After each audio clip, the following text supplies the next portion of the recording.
आयत आज तुम क्या सुनाने जा रही हो? मैं आज हिंदी के प्रश्न सुनाने जा रही हूँ। किस पाठ से किस पाठ तक? 11 पाठ से 8वीं पाठ तक। क्या आप सभी प्रश्न उत्तर बता पाओगी? हाँ, मैं सभी प्रश्न उत्तर बता पाऊंगी। बताओ। चंद्रशेखर आजाद कहाँ के रहने वाले थे? उनके माता पिता का क्या नाम था? चंद्रशेखर मध्य प्रदेश के झाबुआ जिले की भाभरा नामक गांव के रहने वाले। उनके पिता का नाम पंडित सीताराम और माता का नाम जगरानी देवी था।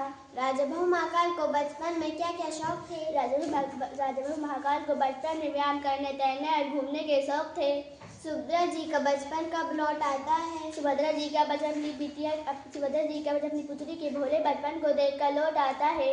कवित्री की बिटिया क्या खाकर आई थी और क्या खिलाने लाई थी? कवित्री की बिटिया मिट्टी खाकर आई थी और कुछ मिट्टी हाथ में लेकर माँ को खिलाने लाई थी। स्वतंत्रता के बाद वह किस विभाग के मंत्री बने? स्वतंत्रता के बाद डॉक्टर अम्बेडकर विधि विभाग के मंत्री बने। डॉक्टर अब्दुल कलाम का जन्म कहाँ हुआ? डॉक्टर अब्दुल कलाम का जन्म रामेश्वरम में हुआ। रामेश्वरम में उनके शिक्षक कौन थे? रामेश्वरम में उनके शिक्षक सुब्रमण्यम अय्यर थे। गौतम बुद्ध की वाणी कहाँ गूंजती है? गौतम बुद्ध की वाणी सांची में गूंजती है। मध्य प्रदेश में पुरातावशेष कहाँ मिलते हैं? मध्य प्रदेश के पुरातावशेष नदी घाटी में बहुत अधिक मिलते हैं।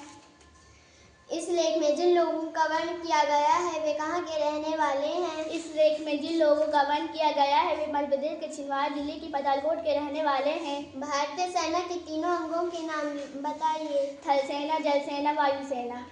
नौसेना का क्या अर्थ है और युद्ध के समय वह क्या क्या कार्य करती है? नौसेना का जल सेना है। नौसेना देश की समुद्री सीमाओं की रक्षा करती है।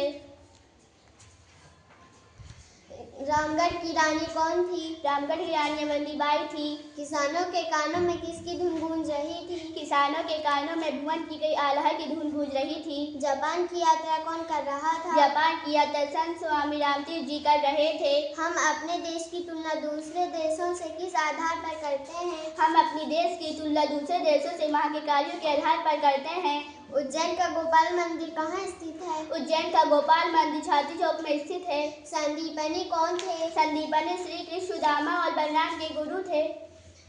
पुंडलीक किसकी सेवा कर रहा था? पुंडलीक अपनी माँ बाप की सेवा कर रहा था। राजेंद्र की परिवार की आय का साधन क्या था? राजेंद्र की परिवार की आय का साधन खेती था। ज्योतिबा मानव के विकास में किसे बाधा मानते थे? ज्योतिबा मानव के विकास में कुरीतियों को बाधा मानते थे। पाठ से प्रकृति के जिन उत्पादनों का पता लगता है, हम भी इसी के पाठ से प्रकृति के जिन उत्पादन को पता लगता है वे रोशनी, प्राणवायु, विभिन्न खाद्यान्न, शीतल छाया, फूल आदि हैं। पन्ना धाय का नाम स्वामी भक्ति के लिए क्यों प्रसिद्ध है? अपने कर्तव्य पालन के लिए अपने पुत्र तक का बलिदान करने के कारण पन्ना धाय का नाम स्वामी भक्ति के लिए प्रसिद्ध है। दशहरा कब मनाया जाता है? इसका क्या महत्व है? हिंदू महापौर अश्विन की शुक्ल पक्ष की 10वीं तिथि को प्रतिवर्ष दशहरा मनाया जाता है। यह हिंदुओं का प्रमुख त्योहार है। इस दिन भगवान श्री राम ने लंका के राजा रावण का वध किया था। क्रांतिकारी के दल में चंद्रशेखर को क्विकसिल्वर क्यों कहते थे? चंद्रशेखर शारीरिक बल और सूझबूझ के धनी के साथ फुर्तीले भी थे। इसलिए इन्हें क्विकसिल्वर के नाम से जाना जाता था। लगातार अभ्यास करते करते मूर्ख भी क्या बन जाता है? लगातार अभ्यास करते करते मूर्ख भी चतुर बुद्धिमान बन जाता है। शहीद पार्क कहाँ स्थित है? शहीद पार्क उत्तर प्रदेश के इलाहाबाद में स्थित है। बापू का सपना क्या था? बापू का सपना ग्राम स्वराज लाना था। भारत माता का हृदय किसे कहा गया है? भारत माता का हृदय मध्य प्रदेश को कहा गया है। पतालकोट की चारों ओर किस पर्वत श्रृंखला की पहाड़ियां हैं? पतालकोट के चारों ओर सतपुड़ा पर्वत की श्रृंखला की पहाड़ियां हैं। रानी अवंतीबाई ने अपनी जीवन लीला क्यों समाप्त कर ली? रानी युद्ध में चारों ओर से गिर गई थी। वे जीते जी अंग्रेजों की बंदी नहीं बनना चाहती, इसलिए उन्होंने अपनी जीवन लीला समाप्त कर ली। काल से आपका क्या आशय है? ये कितने प्रकार के होते हैं? क्रिया के जिस रूप से उसके होने या करने का समय ज्ञात होता है उसे काल कहते हैं। काल 3 प्रकार के होते हैं: वर्तमान काल, भूतकाल, भविष्य काल।